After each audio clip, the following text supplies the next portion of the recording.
ನನ್ಗೆ ಗೊತ್ತಿಲ್ಲ ನಿಮ್ಮ ಮಕ್ಕಳು ಹೊಡಿತೀರಿಲ್ಲೋ ಗೊತ್ತಿಲ್ಲ. ಹೊಡಿತಿದ್ರೆ ದಯವಿಟ್ಟು ಹೊಡಿಬೇಡಿ. 5 ವರ್ಷ ತನಕ ಹೊಡಿಲೇಬೇಡಿ ಮಕ್ಕಳನ್ನು.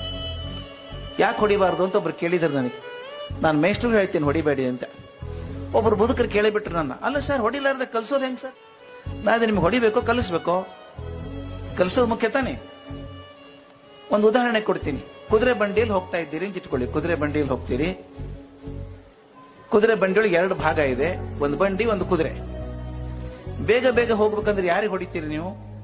ಬಂಡಿ ಹೊಡಿತೀರೋ ಕುದುರೆ ಹೊಡಿತೀರೋ? ಕುದುರೆಗೆ ಹೊಡಿಬೇಕಲ್ವಾ ಬೇಗ ಹೋಗ್ಬೇಕಂದ್ರೆ. ಅದೇ ರೀತಿ ಮಗು ಕೂತ್ಕೊಂಡಿದೆ, ಓದಲ್ಲ ಅಂತ ಮೊಂಡುತನ ಮಾಡುತ್ತೆ. ಆ ಮಗುವಿನಲ್ಲೂ 2 ಭಾಗ ಇದೆ, ಒಂದು ದೇಹ ಒಂದು ಮನಸ್ಸು ಅಂತ. ಓದಲ್ಲ ಅನ್ನೋದು ಯಾವುದು? ಮನಸ್ಸು. ದೇಹ ಏನು ಕಲ್ಲೆ ಕೂತಿದೆಯಲ್ಲ ಪಾಪದು. ಓದಲ್ಲ ಅನ್ನೋದು ಮನಸ್ಸು. ಅದ್ ನೀವು ಹೊಡೆಯೋದು ಯಾರಿಗೆ ಹೊಡಿತೀರಿ? ದೇಹಕ್ಕೆ ಹೊಡಿತೀರಿ. ಬಂಡಿ ಹೊಡೆದಂಗೆ. ಹೊಡೆದ್ರೆ ಪ್ರಯೋಜನ ಇಲ್ಲ. ನಾವು ಮನಸ್ಸಿಗೆ ಹೊಡೆಯೋಕೆ ಗೊತ್ತಿಲ್ಲ ನಮಗೆ, ಅದಕ್ಕೆ ದೇಹಕ್ಕೆ ಹೊಡಿತೀವಿ. ಅದು ಹೊಡಿಲಾರ್ದಂಗೆ ಮಕ್ಕಳನ್ನು ಬೆಳೆಸಿ ಪ್ರೀತಿಯನ್ನು ತೋರಿಸಿ, ಜಗತ್ತಲ್ಲಿ ಒಳ್ಳೇದಿದೆ ಅಂತ ಹೇಳಿ, ಜಗತ್ ಕೆಟ್ಟಿದೆ ಅಂತ ಹೇಳ್ಬೇಡಿ. 5 ವರ್ಷ ಬಹಳ ಮುಖ್ಯ. ಲಾಲಯೇ ಪಂಚವರ್ಷಾಣಿ. 5 ವರ್ಷ ತುಂಬಾ ಪ್ರೀತಿ ತೋರಿಸ್ಬೇಕು. ಮುಂದೆ ಶಿಸ್ತಿರ್ಬೇಕು. 5 ವರ್ಷ ಆದ್ಮೇಲೆ ಅದೇ ಮುದ್ದು ಮಾಡಿದ್ರೆ ಪ್ರಯೋಜನ ಇಲ್ಲ.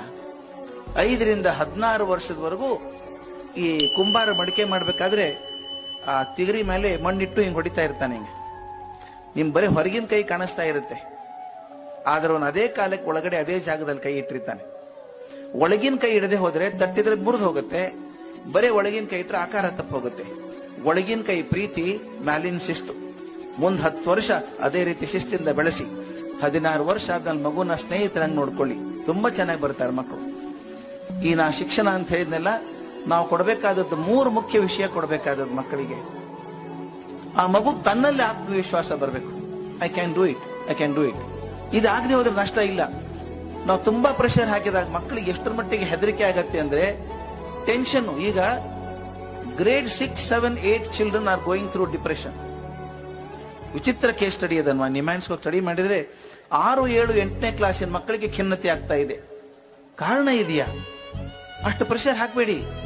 ಕಾರಣ ಇಲ್ಲ. ಅದು 6, 7, 8 ಚೆನ್ನಾಗಿ ಓದ್ಲಿ ಹುಡುಗರು. ನಾವು ಈಗಲೇ ತುಂಬಾ ಓಡಿಸ್ಬಿಟ್ರೆ LKG ಇಂದಾನೆ ನಾನು ನೋಡಿದ್ದೀನಿ ಕೆಲವು ಪೇರೆಂಟ್ಸ್ ಬಂದು ಜಗಳಾಡ್ತಾರೆ. A ಸೆಕ್ಷನ್ ಅಲ್ಲಿ P ವರ್ಗ ಬಂದಿದ್ದಾರೆ, ಇನ್ನು ನೀವು K ದಲ್ಲಿ ಇದ್ದೀರಿ.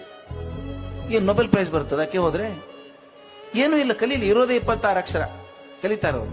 ಆದ್ರೆ ನಾವು ಪ್ರೆಷರ್ ಹಾಕಿ ಓದ್ಲಿ ಅಂತೀವಲ್ಲ, ಈ ಓಡಿಸ್ಬಿಟ್ರೆ ನಿಜವಾಗ್ಲೂ ಅವನು ಓಡಬೇಕಾದ ಕಾಲದಲ್ಲಿ ಕುಸಿದು ಕೊಡ್ತಾನೋ. The moment when has to show his performance will not perform. ಮತ್ತೆ ಇನ್ನೊಂದು ಮಾತು ಮುಖ್ಯ ಹೇಳ್ಬೇಕು ನಾನು. ಮಕ್ಕಳಿಗೆ ಹಿಂಗಾಗು ಅಂತೆಲ್ಲ ಹೇಳ್ತೀವಲ್ಲ ನಾವು, ಹೇಳಿದ್ರೆ ಪ್ರಯೋಜನ ಇಲ್ಲ ಸ್ನೇಹಿತರೆ. ನಾವು ಮಾಡಿ ತೋರಿಸ್ಬೇಕಾಗ್ತದೆ. ಮೌಲ್ಯಗಳನ್ನ ಹೇಳಿ ತೋರ್ಸೋಕ್ಕಾಗಲ್ಲ, ನಡೆದೇ ತೋರಿಸ್ಬೇಕು. ನಿಮ್ ಮಕ್ಕಳಾಗ್ಲಿ ವಿದ್ಯಾರ್ಥಿಗಳಾಗ್ಲಿ ನೀವು ಹೇಳಿದಂಗೆ ಮಾಡ್ತಾರೆ ಅಂತ ಇಟ್ಕೋಬೇಡಿ. ನೀವು ಮಾಡಿದಂಗೆ ಮಾಡ್ತಾರೆ, ಹೇಳಿದಂಗೆ ಮಾಡಲ್ಲ ಮಕ್ಕಳು. ಅಪ್ಪ ಬರ್ತಾರೆ, ಮಗನಿಗೆ ಹೇಳ್ತಾರೆ, ಮಗನೇ ಸುಳ್ಳು ಹೇಳಬಾರ್ದು ಅಂತಾರೆ. ಹ್ಞೂ ಅಪ್ಪ ಅಂತಾನೋ. ಅಪ್ಪ ಟಿವಿ ನೋಡ್ತಿರ್ತಾರೆ, ಮೊಬೈಲ್ ಫೋನ್ ಸಪ್ಪಳಾಗ್ತದೆ, ತಗೊಳ್ಳೋ ಮನಸ್ಸಿಲ್ಲ ಅಪ್ಪನಿಗೆ. ಹೆಂಡತಿ ಹೇಳ್ತಾ ಇಲ್ಲ ಅಂತ ಹೇಳ್ಬಿಡು. ಹುಡುಗ ಅಪ್ಪನ ಮುಖ ನೋಡಿದ. ಈಗ ಅಪ್ಪ ಹೇಳಿದ್ದೇನು? ಸುಳ್ಳು ಹೇಳ್ಬೇಡ ಅಂತ ಹೇಳಿದ್ರು. ಈಗ ಅಷ್ಟೇ ಅಲ್ಲ, ನಮ್ಮ ಅಮ್ಮನ ಕಡೆಯಿಂದ ಸುಳ್ಳು ಹೇಳಿಸ್ತಾರೆ. ಇದೇ ತರ ಒಂದ್ 4-5 ಸಲ ಆದ್ರೂ ಹುಡುಗನಿಗೆ ಏನ್ ಅನ್ಸುತ್ತೆ ಅಂದ್ರೆ ಫೋನ್ ಅಲ್ಲಿ ಸುಳ್ಳು ಹೇಳಿದ್ರೆ ಏನ್ ತಪ್ಪಿಲ್ಲ ಅಂತ. ಅವನ್ SSLC ಮುಗಿಸಿ ಕಾಲೇಜಿಗೆ ಬರ್ತಾನೆ, ಒಂದು ಮೊಬೈಲ್ ಕೊಡಿಸ್ತೀರಿ. ಅವ್ನ್ ಕ್ಲಾಸ್ ತಪ್ಪಿಸಿ ಬೇರೆ ಎಲ್ಲೋ ಹೋಗ್ತಾನೆ. ಅಪ್ಪ ಫೋನ್ ಮಾಡ್ತಾರೆ, ಮಗನ ಎಲ್ಲಿದ್ಯೋ ಅಂತ ಕೇಳ್ತಾರೆ. ಅವನ್ ಫೋನ್ ಮುಚ್ಚಿಬಿಟ್ಟು ಹೇಳ್ತಾನೆ, ಅಪ್ಪ ಸ್ಪೆಷಲ್ ಕ್ಲಾಸ್ ನಡೀತಾ ಇದೆ, ಆಮೇಲೆ ಫೋನ್ ಮಾಡ್ತೀನಿ ಅಂತಾನೆ. ಅವನ್ ಸುಳ್ಳು ಹೇಳಕ್ ಕಲಿಸಿದವ್ರು ಯಾರು? ನಾವೇ ತಾನೆ. ಅದಕ್ಕೆ ಹೇಳ್ತಾರೆ ಇಂಗ್ಲಿಷಲ್ಲಿ ಬಹಳ ಚೆನ್ನಾಗಿದೆ ಮಾತು.